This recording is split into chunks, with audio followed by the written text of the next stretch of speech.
Hello, Smart Money Tree podcast listeners. Welcome to this week's show. My name is Kirk Chisholm. I'll be your host. So today I'm joined with Patricia Roberts. How are you doing today, Patricia? Doing fine, thank you. Great. Well, glad to have you on the show. This is a good topic. There's a lot going on in the news about college recently, so wanted to bring on Patricia to talk about that. Patricia, maybe you tell us a little bit about your background. Sure, and thank you for having me. I have spent the last 2 decades, actually more than the last 2 decades, helping parents and others learn about simple steps they can take to prepare for the high cost of higher education so that the children they love can pursue those academic and career dreams without the crushing weight of student loan debt. I began my focus on these plans first as an attorney at Citigroup in the late 1990s, helping to bid on some of these state plans with the various states that were offering them at the time, and then helping to create those disclosure documents and everything that goes along with running a 529 plan. I subsequently went to Merrill Lynch and to AllianceBernstein Investments to work on the business side of these 529 plans. And since then, I helped build a nonprofit program here in New York City, whereby over 200,000 public school kindergartners now have seed money for college. And I currently work for a firm called Gift of College, where we're bringing 529 education and student loan repayment benefits to the workplace. And I must say, Kirk, in my favorite role of all, I'm the mom of a recent debt-free grad who actually wrote the foreword to my book, Route 529, which was my pandemic project. And maybe we'll talk a little bit about why I was not baking sourdough bread, but rather writing a book about 529 plans. Nice. Well, congrats on having a graduate from college. That's always a that's great. So let me ask you. So let's take a step back and talk about what is a 529?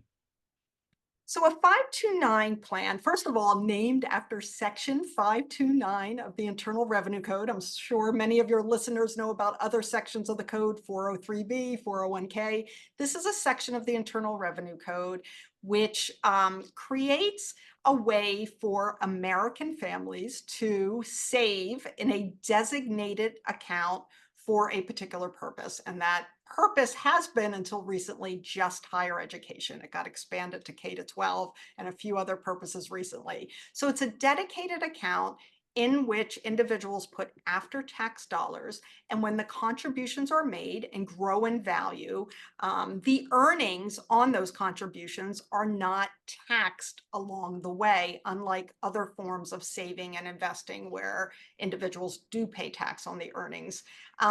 What else is special about these accounts is when the contributions are withdrawn eventually to pay for a wide range of higher education expenses, not just college, and we can talk more about that, those earnings are never taxed.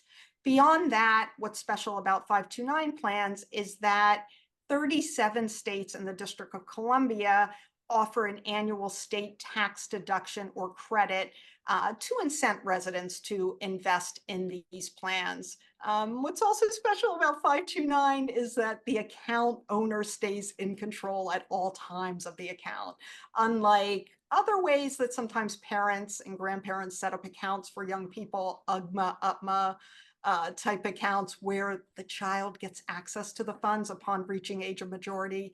That's not the case with 529 plans.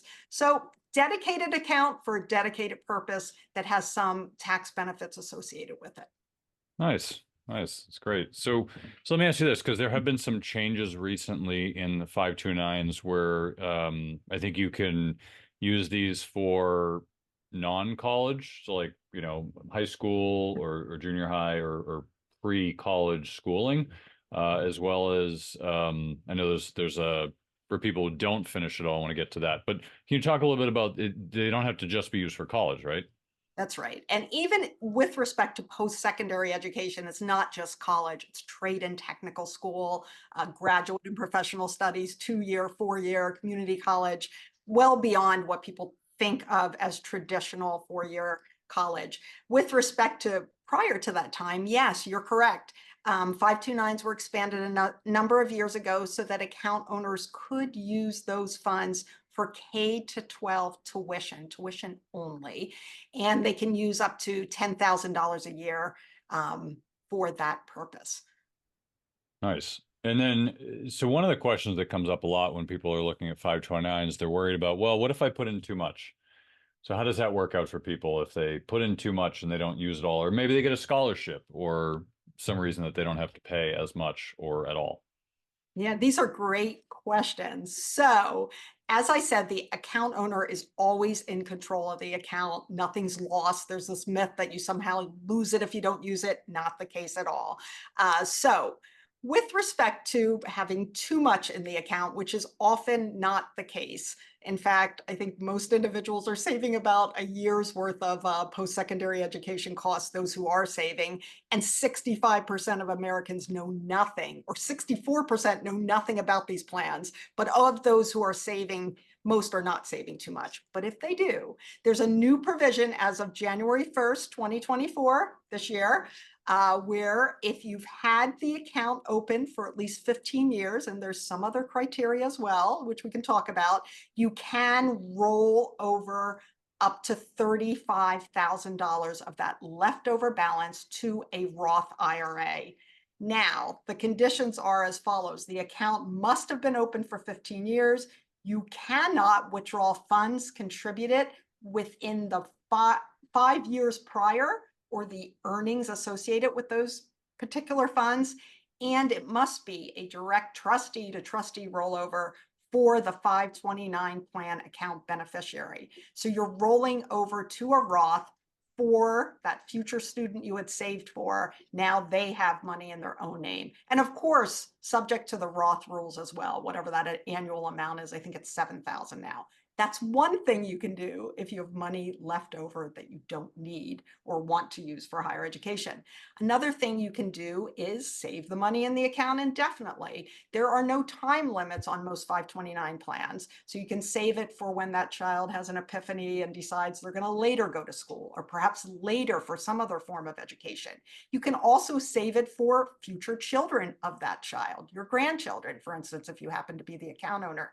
You can at any time change the beneficiary on the account to a member of the family of that original beneficiary. So a sibling of that beneficiary, a cousin of that beneficiary, a step sibling, an aunt, uncle, up the line, down the line, future child. If you, the parent, are the account owner, you can use the funds yourself. So change it. And in the case of a scholarship, can withdraw the money that you don't need because your child has obtained a scholarship. You will, however, there's no penalty associated with this, but you will, however, pay tax on the earnings portion of the withdrawal, because you had not been paying tax on that as it was growing in value and you didn't use it for the intended purpose. But there's never a penalty if you take the money out because of a scholarship, because of, God forbid, the death of the beneficiary or the disability of the beneficiary. And if none of those circumstances interest you, you can take a non-qualified withdrawal and just take the money and do whatever you want with it. You will pay the tax on the earnings only that you had not paid while the account was growing in value. And there is a 10% federal penalty on the earnings. So if you contributed 10,000, it's worth 11.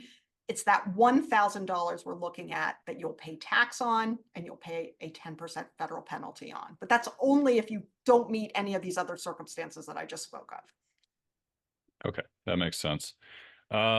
So what are some of the downsides to using a 529? Because I think with any financial tool, there's always pros and cons to each. And there's all the good parts, but then there's certainly some parts that maybe aren't exactly what people want. So can you talk a little bit about that? Sure. I mean, first of all, there's no one way to prepare for the cost of higher education. 529 is simply one way that I think people should know about and potentially consider.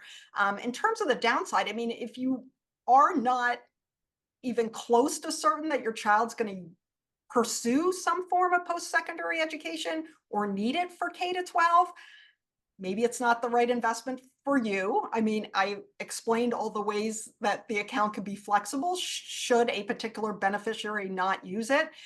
But if you don't think education is in the cards in the future, might not be the best thing for you to consider. There are many other ways to save for the future.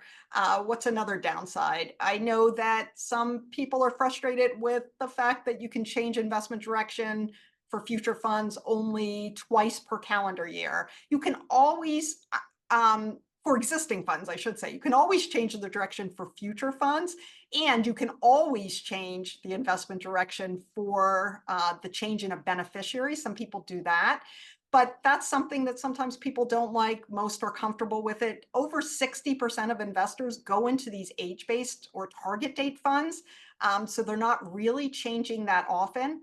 Other downsides, I mean, if you don't have risk tolerance, that's a potential downside because most of the 529 plans do invest in the financial markets.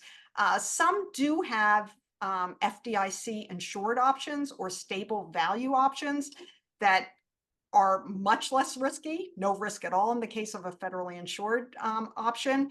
However, many of the investment designs do have volatility associated with them, and that would be a downside if you did not have risk tolerance. I think those are primarily things that individuals should be concerned about if they're sort of on the fence about 529. Okay. So let me ask you this, because I think, with most financial products, I mean, if this is the best thing out there, not everybody's doing it. So I'm sure there's some myths or some other things that people are misunderstood about 529s. I know pretty much in the last, I don't know, 15 years, I feel like the rules change every 6 to 9 months with everything that we do. It's hard to keep up with them all. So what are some kind of misconceptions or myths that people have about 529s that maybe is causing them to not use them? I would say among the biggest myths is that they're just for traditional four-year college. That myth needs to be eliminated or explained. These can be used for many different forms of post-secondary education. Some people misunderstand the fact that they have to use the plan in the state whose plan they opened. So I'm a New York resident. Somehow there's a misunderstanding that my child must go to school in New York. Not the case at all. These plans can be used across the country and in many cases across the world as well. So that's another myth. Another one is that just what we talked about, if you don't use it, you somehow lose the funds. That's not the case. We spoke about the many different things you can do if a particular beneficiary isn't pursuing higher education or doesn't need the funds. Another myth is that you must be the parent of the individual to open a 529 account and name them as a beneficiary. That's not true either. I think another myth is that you need a lot of money to get started or that you have to contribute a certain amount each year, each month. That's also not the case. Many of the 529 plans have brought their initial investment down to $25 or even less. And there's not a particular requirement about the amount you must contribute each year. So I think those are some of the biggest myths there are. And also because they're called 529 college savings plans or referred to that way often, sometimes people think that they are just that they're a savings plan, like a bank account or something. So that needs to be clarified too. Okay. Yeah, I mean, it was a great invention when it came out because there were very few ways to save for college. I know there's also Coverdell accounts, but maybe you can talk about some of the other options people have to save for college in comparison to 529s. Sure. I mean, many people save in bank savings accounts for many future goals. Others utilize education IRAs, Roth IRAs. I've heard people say that they have the desire to not save at all, but to take equity out of their home when the time comes, which doesn't sound like the best idea, but some people do that. Others really borrow when the time comes, either through student loans or sometimes they take withdrawals from their retirement account, which I also don't think is a particularly good idea. But another thing that people do is just put money in a mutual fund account or other savings or investing vehicle that's just really for some general use. They're not earmarking something for a particular purpose or for a particular child. They're going at it that way. But probably the bank savings is what we hear most from people, or that they're using some other form of investing at a brokerage firm that they're associated with, and they're planning to take money out of that particular vehicle. Yeah, I mean, it's what I find fascinating is the accelerated rise in the cost of college and people's inability to pay. And then, I've done this for years, and you can tell people about 529s, but it's really hard to imagine a way for them to actually save enough to pay for the cost of college in the 529s. Not that it's the limitation so much, but in the fact that people's ability to save and the cost of college. I mean, if you can imagine what a college costs now, 50,000 a year or something crazy. I mean, the high end's like 90 and the low end's probably like 20 or whatever, depending on the school, but there's a big range, but you're, even if it's, let's just say it's 25, that's $100,000. You're going to save $100,000 for somebody. It can be really challenging to do that. So what would you suggest are best practices for how people should be thinking about this? And I don't know if it's just saving or you can find other ways to lower the cost of college, but what have you seen that's been successful? Yeah, what's most successful is to start thinking about it, and to start thinking about it as soon as you can. Certainly, the sooner you can get started with some form of savings, the better. Most people don't come even close to saving the entire amount that their child needs or may need. But doing something versus nothing is a really great idea. Also, my suggestion is to get friends and family involved in this particular goal of yours. Friends and family come around probably at least twice a year for those December holidays or a child's birthday or some other milestone, and they come bearing gifts that you may or may not ultimately want or need, that will clutter your home and perhaps even wind up in a landfill. So if you can have an honest conversation with those loved ones who truly, truly care about your child, and ask them politely to please get something smaller or nothing at all, and consider a contribution to something really meaningful, I think that can help. Because if you think about 18 birthdays between birth and college, at least 18 annual holidays, who knows, depending on your circle of friends, get them involved. And I think everybody would feel better about that. It'll certainly save people time in trying to discern what size a child wears, or what's acceptable or not, or what toy they already have. That's one approach. Another approach would be certainly to get your employer involved. And I hope we'll talk a little bit more about this. A growing number of employers are offering 529 as a benefit, a voluntary benefit, and some are matching into those accounts. So if you can find out if your employer would be willing to contribute something annually to your 529 account, that can help. Another thing you can do is start having really honest conversations with your child about the resources your family has or doesn't have with respect to higher education. That will take the sting off of it when it comes time to start looking at schools and making an ultimate decision, as many families are right now.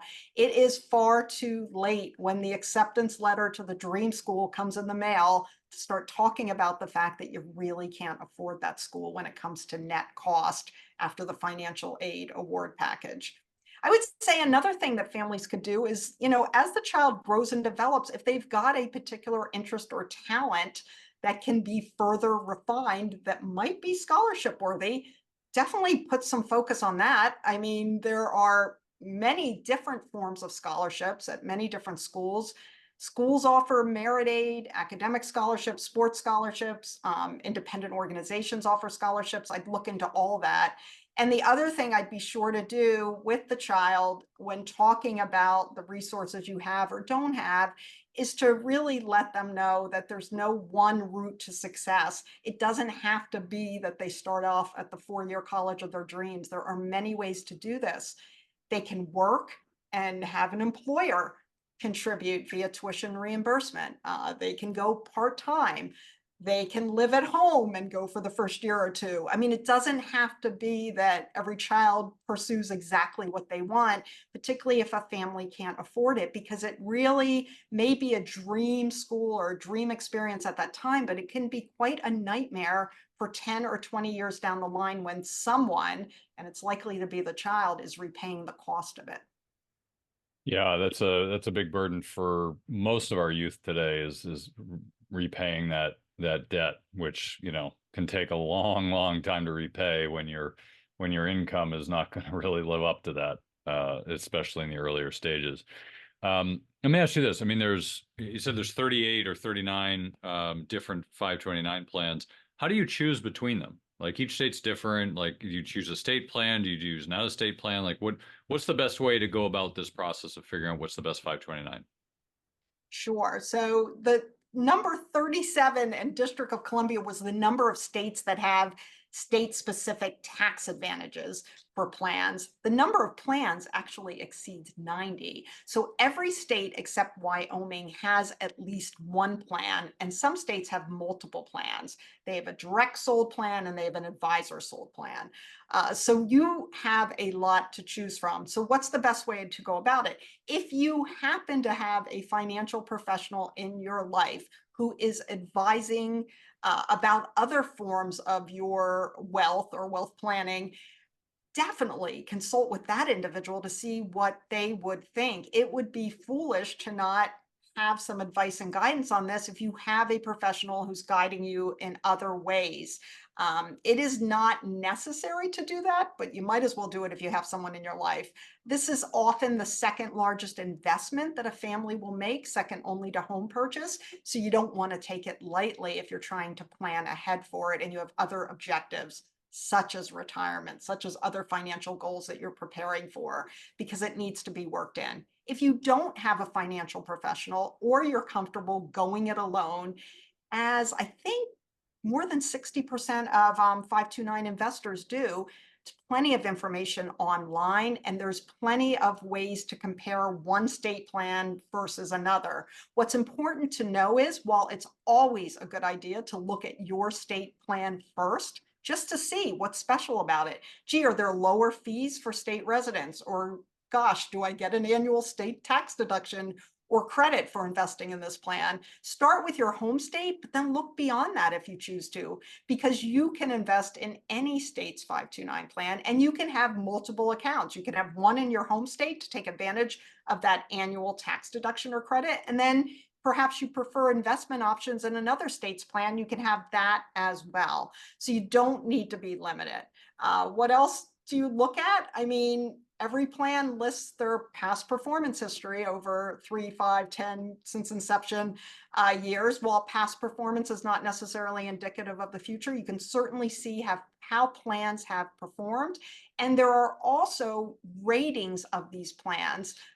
Some feel they're more valuable than others, but I know Morningstar does ratings. Savingforcollege.com, which is a popular website, has its own rating system. Instead of giving 5 stars or 4 stars, they give 5 caps, mortarboards, which associate with college. But you can check and see how plans that you're interested in considering how they have been rated by those who have looked at them from different perspectives. Well, that's great. That's some great resources, and I appreciate you coming on the show, Patricia, and sharing your wisdom with us. Any final thoughts you can leave us with before we wrap it up? I would say, do something. If you've got future students in your life and you're worried about the cost of education, getting started with something is a really good idea.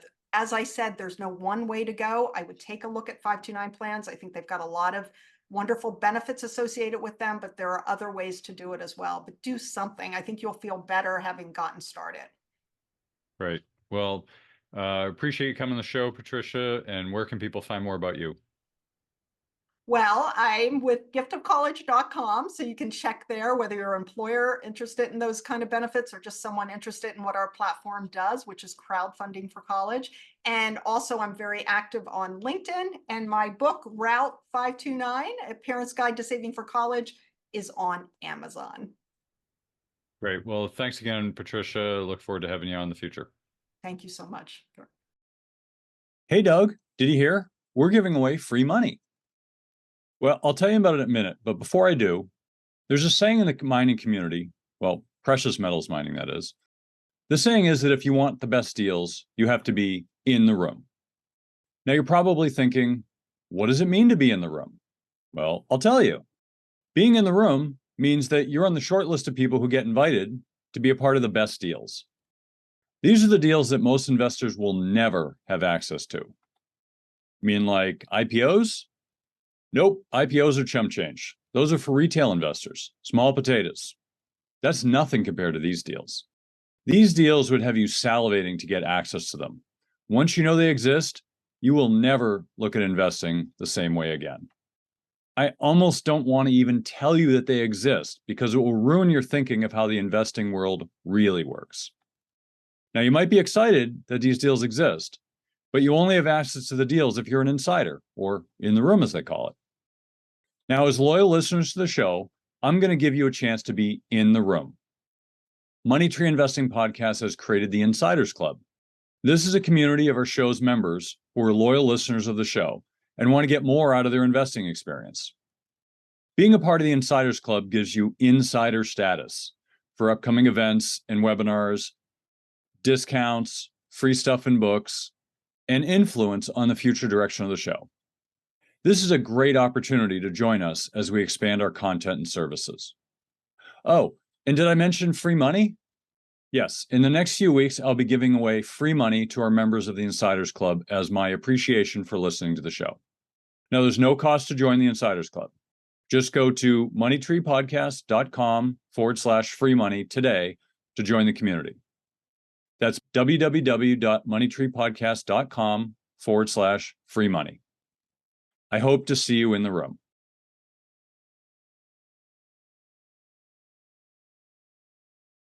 All right, that was a great interview with Patricia. I really appreciate her coming on the show. Now we're into the panel portion of the show where you have our very own Barb Friedberg. Hey, Barb. Good morning, everybody. Awesome. We also have our very own Doug Heagren. Hey, Doug. Good morning, Kirk. Hey, I picked a good day to show up for this one. Yeah, thanks for showing up, buddy. All right, so Barb, what were some of your takeaways from the interview today? Takeaway one is I'm glad I'm done with college, paying for college. So sorry to make you guys out there with younger kids or kids heading to college feel bad, but those years will end. My daughter got a combination of a sports scholarship, a tennis scholarship, and we saved a lot for college. My parents helped out as well, and we were super lucky to get out of college with minimal debt for my daughter. And again, we only had one kid. So I think this topic is so complex. 529s are great. We had one of those. It was in Pennsylvania, but there's a lot more to college planning than just, open up a 529 and we're good to go. Awesome. So, Doug, what about you? What are some of your takeaways? And you're the resident college expert here. Yeah, I think she certainly, she has her opinion of 520s. And if you go out and do the research out there, that's where you're going to be guided for 90% of what should I do for college? Open up a 529. And I think it is a tool for saving, and it has its benefits. Like she talked about, you can get tax deductions in the state that you're in for contributing to it. You obviously get, the value of tax-free growth in it.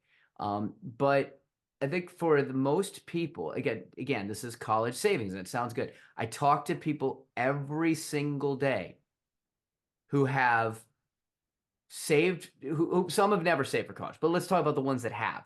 Many of them have used 529s, and guess what they almost all are facing? I haven't saved enough, or it hasn't performed the way I expected it, okay? And so now they're looking at a shortfall for college, even though they were intending to do the right things, because saving for college is one thing. Planning for college is completely different.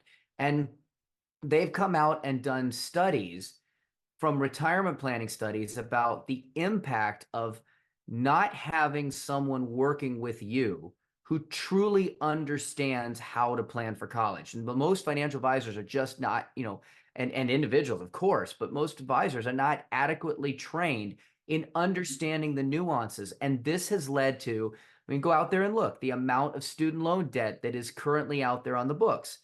And again, debt can be, we can get into this a little more, but debt can be an okay thing if there's a strategy and plan around it. But most of the debt that's been taken on is by people that just go to schools, pay, that are more expensive than they can afford. And they have nothing to do. Now they have no other choice but to take out these loans and pay for them into potential perpetuity.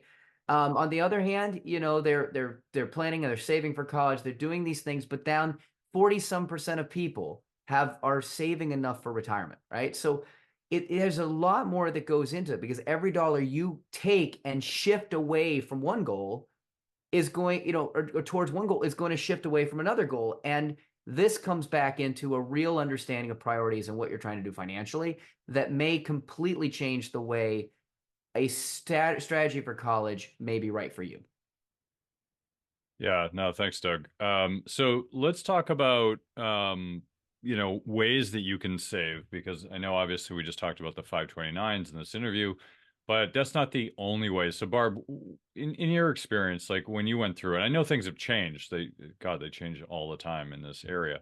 But what are some things people should be thinking about outside of just the 529s?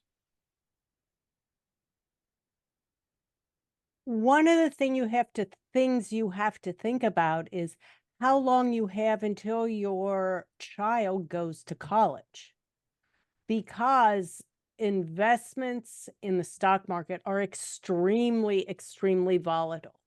And what you don't want to happen is be 1 or 2 years away from college and have that tuition in an equity fund, and then have a year like 2022 where the value of the fund drops, in double digits. Then you have 100,000 one year and you have 80,000 the next. So you have to understand, as your child gets closer to college, where the money is that you hope to have to pay for their college. And if they're getting close, then, if your kid's 16, you want to have the majority of the funds that you want to give to your child for college in very short-term debt or cash equivalents, because otherwise you risk losing some of that principal. Yeah, that's I appreciate that, Barb. So Doug, let me ask you this. There's so many different ways for people to save for college. What are your thoughts on 529s? Oh, great question. And hey, if you can do me a favor and allow me to share, because I got something I think that'll be good for a visual. What are my thoughts on 529s? I think Barb touched on something to me that is a real misinformation out there. Kirk, you and I have spoken many, many times about truths and half truths. Okay, but so here's the thing. If you were to Google right now about 529s, most of the stuff you're going to find out there is going to be extremely positive and pro 529. And again, there's a lot of reasons they can work as one of the options. But one of the things I was looking at recently, and that really frustrated me, is that, again, remember, these are created by institutions. There is a financial benefit to push this. And therefore, one of the things, if you read, it says, well, it's never too late to start saving in a 529. I completely disagree with that. I think it's absolutely the only unless you really need that local state tax deduction. I think that's absolutely the exact opposite. That if you're going to start a 529, now she talked about one of the things that's been a 2024 change, that you can actually now give up to $30,000 to Roth IRAs for your child if it's not used for college, right? But you have to have had it for 15 years. There's one reason right now. It would have been good to have it a long time ago. The second reason, and this is very much the same with HSAs, okay? I see this all the time. People get an HSA, they put the money into it, and then they spend it for their medical expenses that year. Couldn't be the worst use of an HSA out there, okay? Why? Because there's two benefits. There's the tax deduction going in, which again, you're getting a full tax deduction on that contribution on the HSA. On a 529, you're not. I talked to a family the other day. They get $250 a year in a 529 deduction. Whoop-de-doo. And no matter what they do in their state that they're in, which is Georgia, they get $4,000 based on the tax code there. It saves them $250. Is it something? Sure. Where's the real benefit of the HSA? Where's the real benefit of the 529? It's that tax-free growth. That means you have to let it grow. But what Barb talked about is absolutely 100% correct. And people throw this caution to the wind all the time, and it destroys them financially when things go wrong. And that is, you need to be aware that there's an old saying, I forget who said this, and Kirk, you might know, but basically the advice, actually it's Nick Murray. Nick Murray said this, basically said, I tell people, when you put this money in the stock market, it's going to go down tomorrow, right? And why does he say that? Because you have to be aware that that can occur, okay? You need to be aware that the worst case scenario is that money could lose tomorrow. Now, hopefully not. And again, memories are short. People forget what it was like back in 2008, okay? Because we've had an incredible bull market. But at some point, things are going to get not just volatile, they'll lose money again. So the general rule of thumb is you need to be in cash for anything that you're going to be using within 5 years, which is why never too late for 529 is ridiculous. Because when you go in, if you take a 529, if you're 2 years out and you're sitting there trying to make up for lost time and savings, people do this financial planning all the time. Their fear of not doing enough makes them take more risk and want more return in order to overcome their lack of discipline. So what are they going to do? They're going to put it in something that's going to be targeted. And of course, or took it in the 529. It might be targeted. It might be something more aggressive. And Kirk, you know this. A conservative fund is not safe. We saw this with interest rates, right? So most of these conservative age-based things, they end up being weighted more to bonds, which has arguably been more volatile and more risky over the last 3 years than equities. So what are you going to do? Throw in a 529, and the right thing to do would be find the money market or the cash equivalent account. And therefore, what's your benefit? You're not getting any growth on it.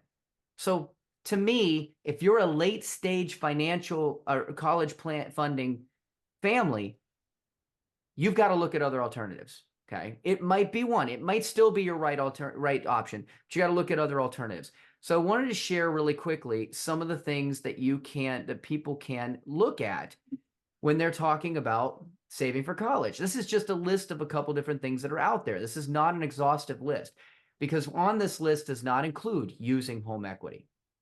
On this list does not include other types of alternative things like using annuities, which some people can fund, and that can create an income that, depending on your situation, could produce enough money to pay for college and cash flow it while you're out, and then continue to pay for, income into the future. But on this, let's start with 529s, and let's look at the reds versus the greens. Okay, so not all things are perfect. Okay, disability protection, 529s do not protect from that. The biggest thing I want to look at is the second to the last item there, which is an impact for a lot of people. Because I know, Barb, you and I talked offline about this. It's like, we were trying to get financial aid. One of the main ways that people get financial aid is through need-based aid. It's not the only. Merit is obviously another reason. If you have any questions about this, feel free to go to Mergent College Advisors and look at some more information, talk to us. But here's the thing.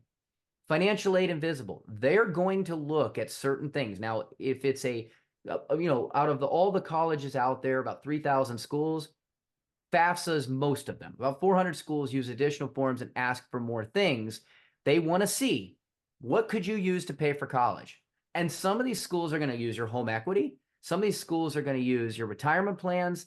Most schools are going to exclude both of those.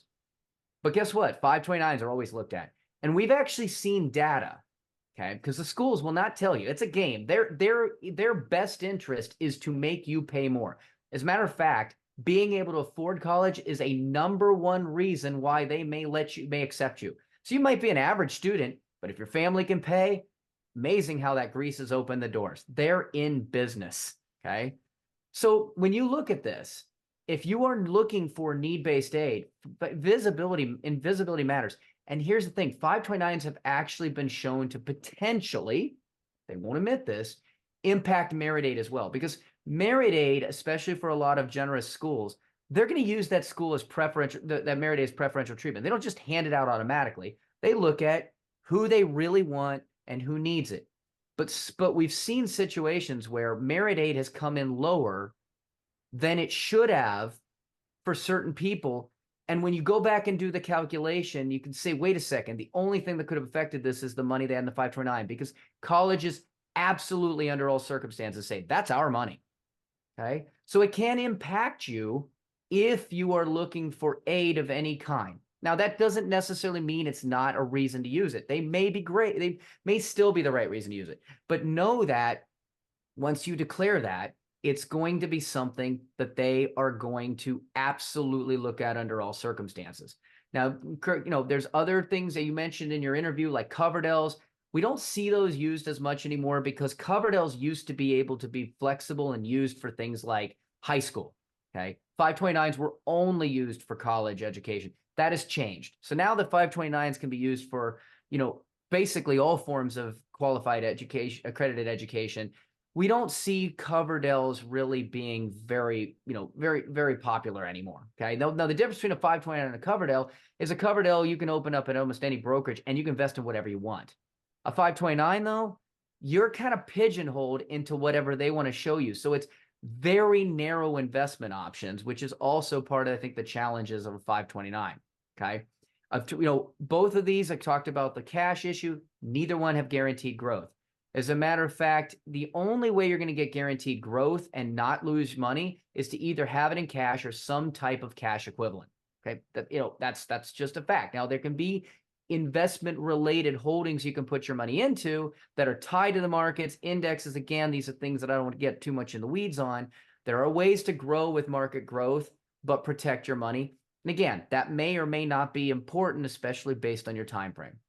Now, one thing that you can see there in the green is 529s and Coverdell's are both tax-free use, again, as long as you follow the rules, right? So, Barb, your child got scholarships. Well, if you had money in the 529, you can take that back out. And as she mentioned, with no penalty, you can pay tax on it. Once again, completely blew the benefit of what the 529 was going to be. At least you can get it back without a penalty. Okay. Prepaid tuition, a lot of states have that. That is not tax-free.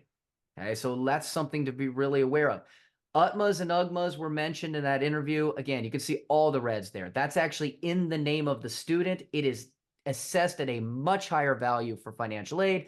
That is going to lead to a significantly, potentially reduced amount of aid, especially need-based families. So again, and it's extremely taxable. Now, stocks and mutual funds, that would be like a normal brokerage account, okay, that you can use.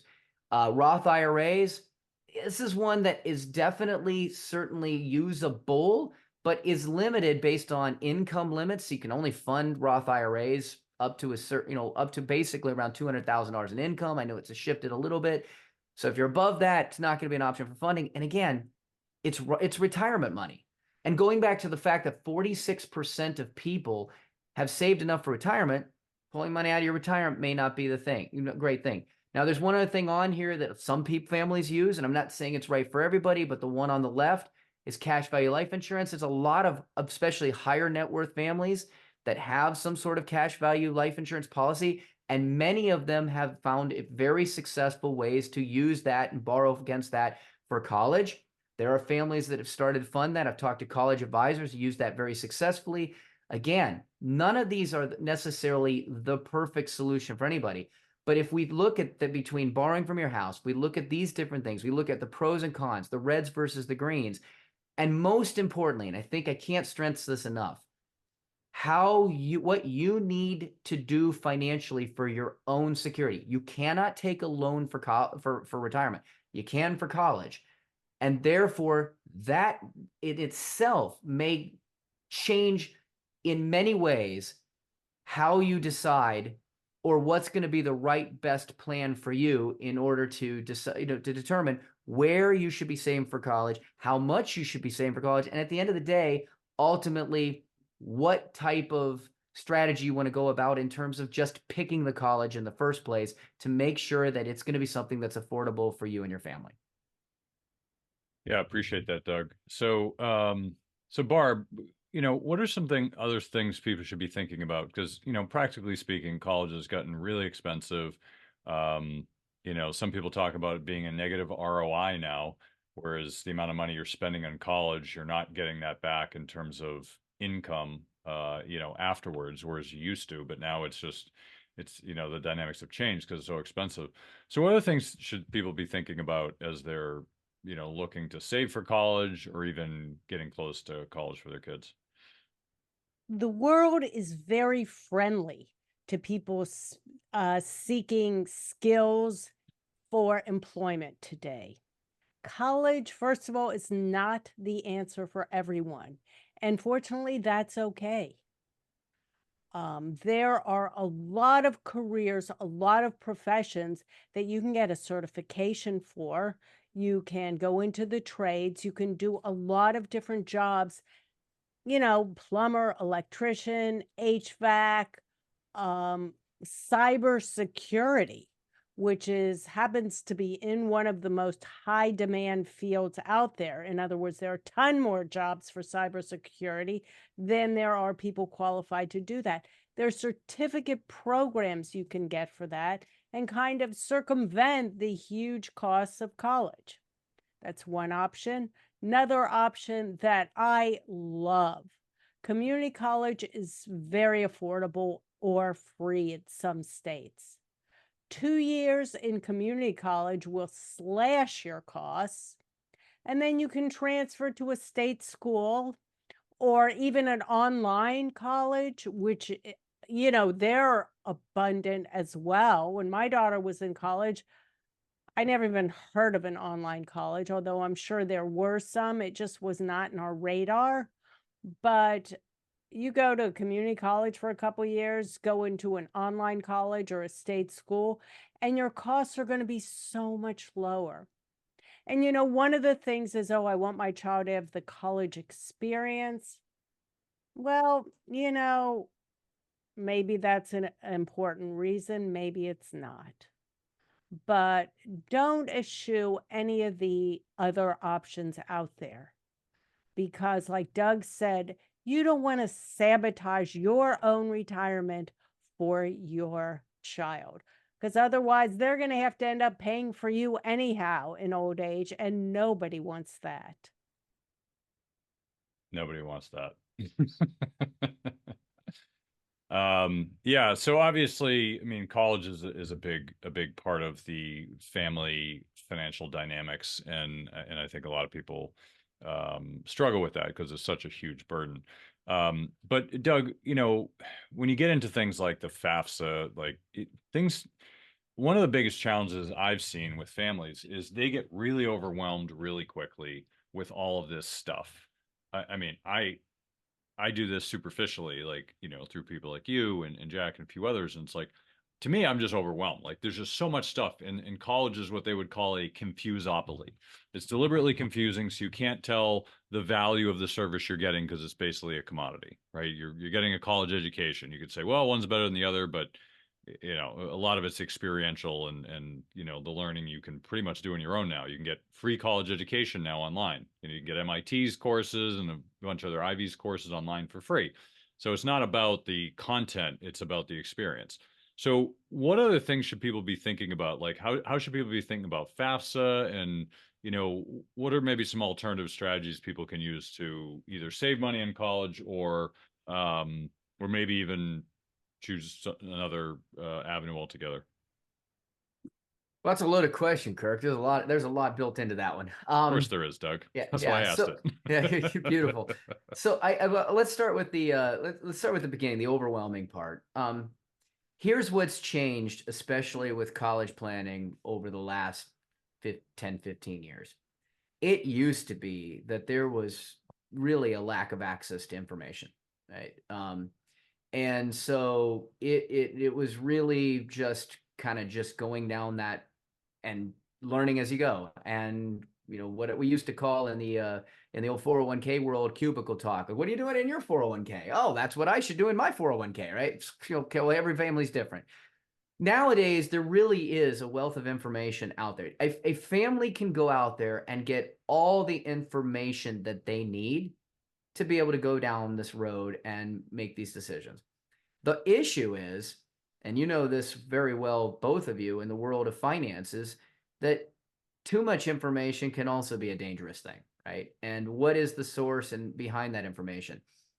And so, look, if you want to go out and do that information yourself and get a PhD in this, go for it, right? But but understand this too, that that's going to take time, and some people have time. Princeton Review did, I think it was Princeton Review, did a study that said that it would take over 6 weeks of full time. I mean, we're talking like full-time employment, so 40 hours a week, over 6 weeks just to focus on everything needed to determine college selection. There's 3,000 schools out there. 85% of kids apply to the same 50 schools. And why do they do that? The marketing, the name branding, everything you've ever heard. They inundate you with their sports teams and their promotions and their flyers. They spend a lot of money to get you to want to come there, and their rankings. And so guess what happens? That's where they look. They build the list superficially based on those things. I mean, they're putting in lazy rivers in school. Oh, they're spending millions of dollars to make these places fun more than academically successful. And that ultimately has led to an underwhelming result and return on investment for a lot of people out there. Okay. We all know the stories of someone graduated looking for a job. Okay. So here's the thing. So school selection is critical. I'd say it's the most critical thing, is understanding. So you talked about things like, other alternative things, like community college. Now, one of the things that you've talked about community college is, if you're going to do something that's different, part of college is going to be networking. It's going to be relationships you build. I mean, they say basically, college and work are two of the places that we meet the most people, friends, relationships in life. Now, school, I mean, some people are, they were childhood. So it's really important to acclimate yourself. If you're going to go to, say, a community college, or you're going to work or live remote, that is going to be something that is going to obviously bring the cost down. We recommend families, take the kid, and, if you're going to do that, still go to the campus and spend the whole day there. Like, get to know the people, because there are things that come out of that, that are way beyond the just the tangibles of sitting in class and the education and the cost.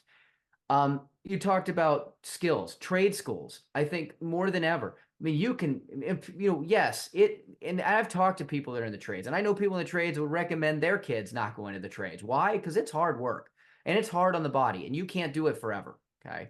But you can make a heck of a good income in it, and you can also do other things with it. So let's say you go into electrical, or you go into, plumbing, or machinery, or any other type of trade skill. Okay. You can develop on that, and you can become entrepreneurial. You can build businesses out of this and still become incredibly successful and not break your back every single day. It can be an exceptionally valuable path to financial success without necessarily having that traditional bachelor's degree. So first of all, coming back to school selection, is the assessment and self-awareness of who you are. And I love what she said. One of the things she said that I put a lot of stake in is those conversations with the kids need to start early about who they are, what they want, financial affordability for the family. There's nothing worse than getting into the last stages of picking a school based on all those superficial things, and then finding out later your family can't afford it. And then trying to have the conversation once a 17, 18-year-old emotional being, so the brain does not fuse rationally till about 27. This is a fact, okay? Trying to redirect an emotional 17, 18-year-old away from where they have created that emotional connection because you can't afford that college at the last minute is a very difficult conversation. So having those real conversations early and often at younger ages is an incredibly powerful step in this process. Now, as I said, there's lots of information out there, but if that's something, if you don't have the time to do that level of work, it is possibly in your best interest to get the help of a counselor or a coach that's out there. And while I do give a lot of credit to the counselors that are available in many schools, because there are some schools that have invested very heavily in great college counselors. Most schools don't have those resources. Generally, the counselor is going to have 200 kids per counselor that they're working with at a high school.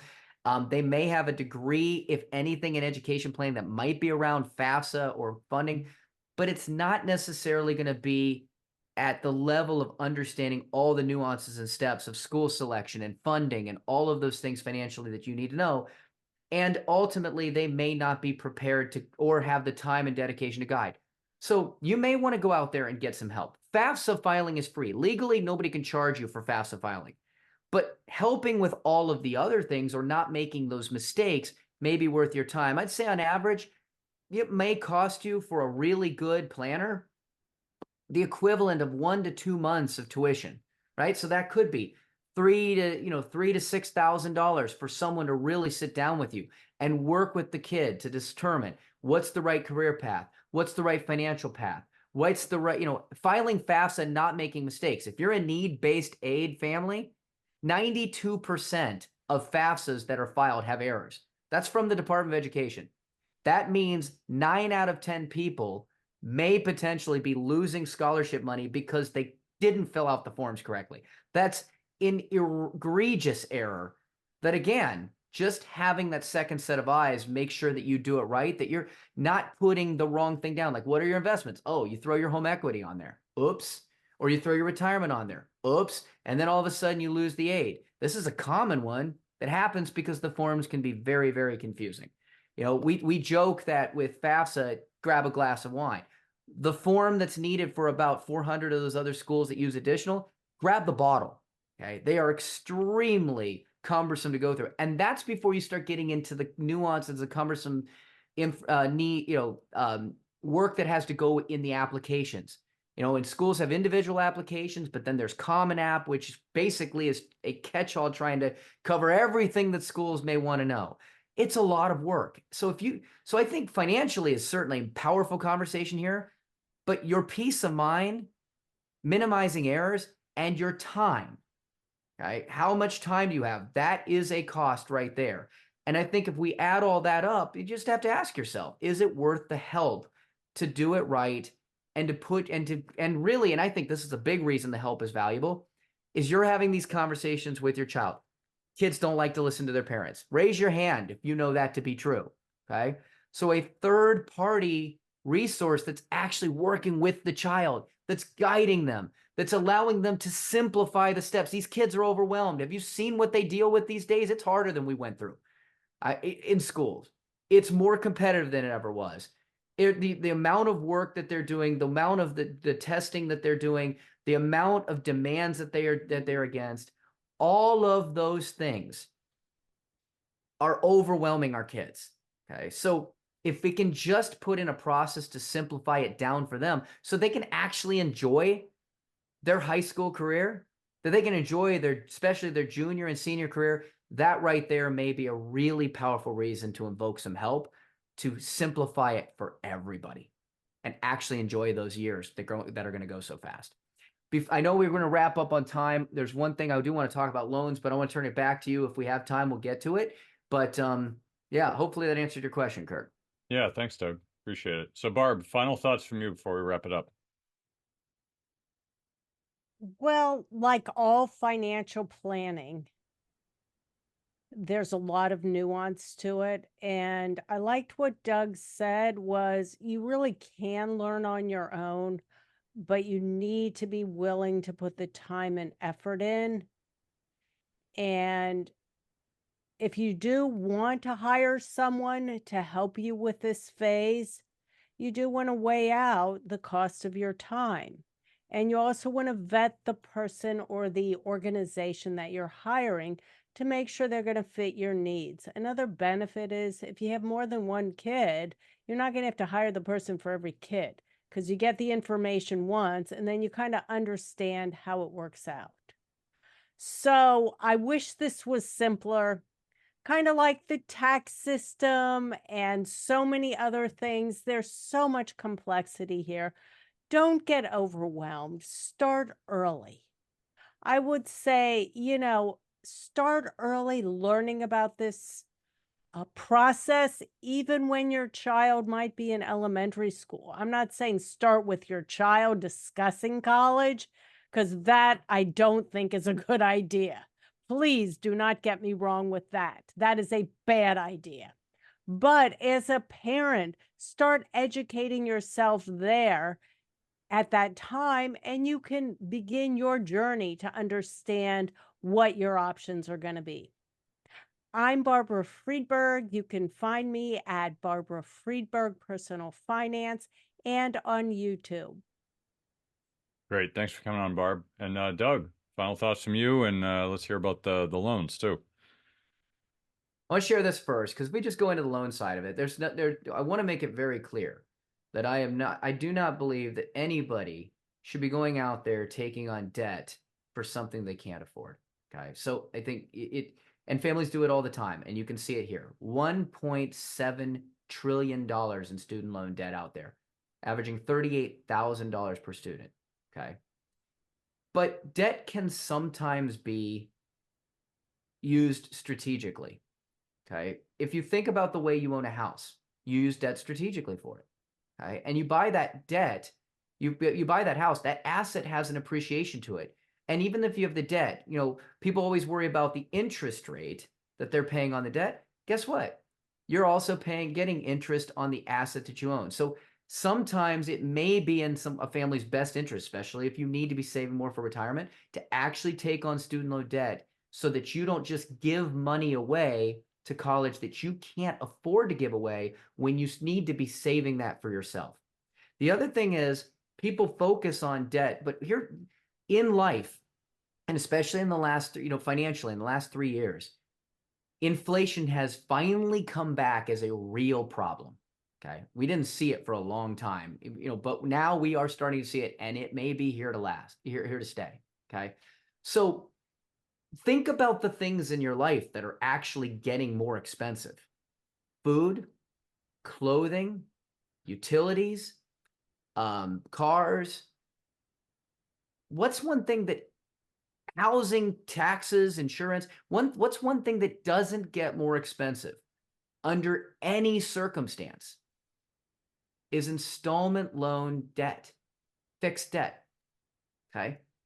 Which means that debt may sound really, really bad right now, but if you have to think about where to put a dollar and you think about the future, everything in your life is going to get more expensive except the debt you have.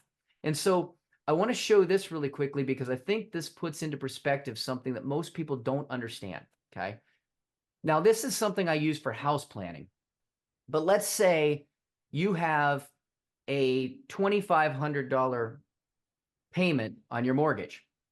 Okay. And people are like, I want to pay off my house as quickly as possible. Okay. It doesn't matter what the interest rate is. It matters what the payment is. At the end of the day, cash flow is everything. Okay. Can you afford it?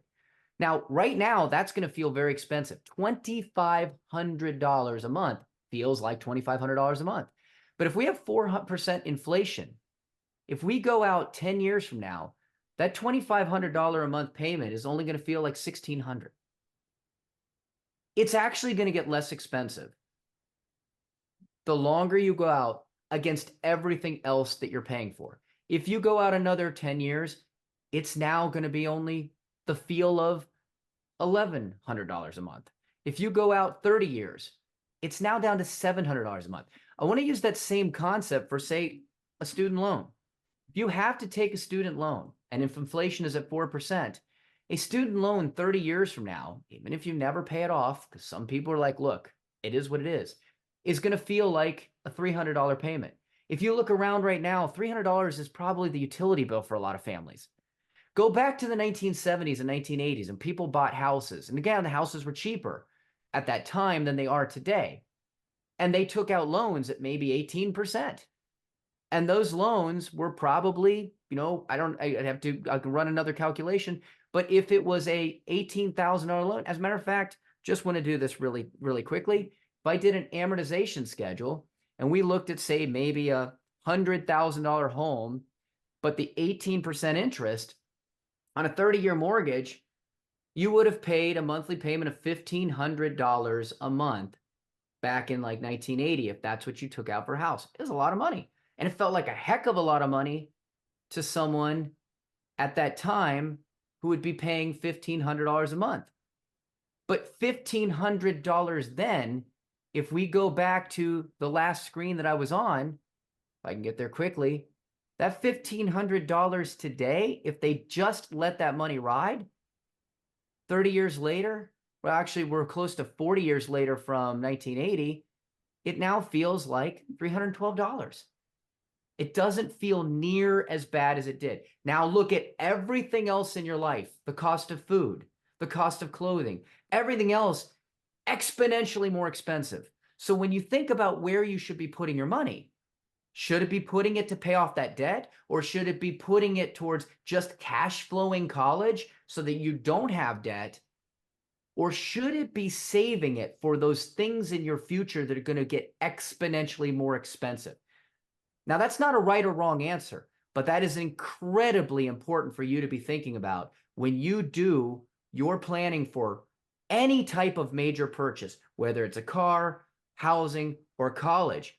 It may actually be exceptionally less expensive to you over the long run to take out debt, even if, regardless of the interest rate, than it is for you not to have enough money for everything else you need, which is why planning is so critical and why I think too many people rush to pay off their houses and rush to pay off their college at the expense of having, unfortunately, not enough capital in the future to pay for everything else they need that will continue to get more and more expensive. So again, this goes back to the summary.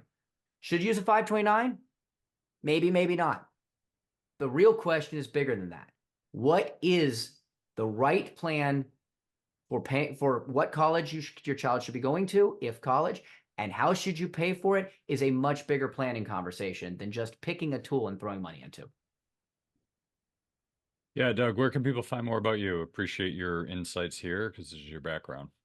mergentcollegeadvisors.com. Mergent College Advisors. I'm going to share that screen one more time because Mergent, MERGENT, mergentcollegeadvisors.com. Go there, check it out. We have a free report that you can plug in a little bit of information, get an idea of what colleges think that you can pay. It'll take you 5 minutes. And of course, if you have any questions or I'm going to leave it with this. If you have done financial planning and they have not talked about how to pay for college other than opening a 529, as I said, the data out there says they're not really doing a comprehensive financial plan. And you might want to start questioning whether or not they are truly looking at your overall financial health, because this right here is absolutely one of the biggest things. So if it's not being discussed at this level, you're missing a massive component of your financial security, and your financial house may not be as in order as you think it is. Great. Well, thanks, Doug. Appreciate you coming on the show and sharing your wisdom with us. That's the show for this week. Thank you again for joining us on Money Tree Investing Podcast. My name's Kirk Chisholm, Wealth Manager of Innovative Advisor Group. We don't just manage your wealth, we make your life better. You can find more about me at innovativewealth.com. And of course, you can find me every week here on this show. You can also check out our show at Money Tree Investing Podcast. On our website, you'll have access to the show notes, resources, and the archive shows. Please remember to subscribe on our YouTube channel for immediate access to the new shows when they're released. When you subscribe to the show, it allows us to get access to some of the top minds of investing in personal finance. While you're here, please leave a comment and question if you want us to address it on the show. Have a great week ahead, and remember, no one will care about your money like you do, so invest in your life.